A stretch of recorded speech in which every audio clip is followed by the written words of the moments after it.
It's a very important day for us today, sending off these two strong industrial players into their individual futures. And you don't know until you list the stock what's going to happen, but the reaction from those first trades was very positive. What's the benefit for your shareholders? Well, we talk about value crystallization. Many investors, they want to choose if they want to go for an industrial good truck company or a luxury and tech car company. So with this move, we give the shareholders two separate shares that they can hold and trade. And you can see that when we announced this back in February, the share reaction was up almost 10% and a solid start today. So I think the value crystallization has worked. Let's look at another historic day, because yesterday you got level 3 approval for autonomous driving for one car here in Germany. So is that, are you happy with that, and what does it mean for your company? It's very important. This is a brand new regulation that was created here in Germany for autonomous, where the car really takes over and the car is responsible in some driving situations.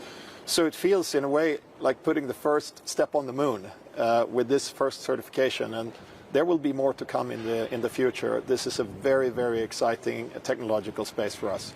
Let's briefly look into the future, into 2022, because currently the car industry is facing so many headwinds with supply chain bottlenecks. Are you more optimistic about 2022? We have managed to stabilize some of those semiconductor supply chains in Q4 compared to Q3, which was very heavily impacted by COVID-related issues. The big chip makers say that there will still be restrictions in 2022, so it's something that we will continue to work with our partners and suppliers to gradually improve.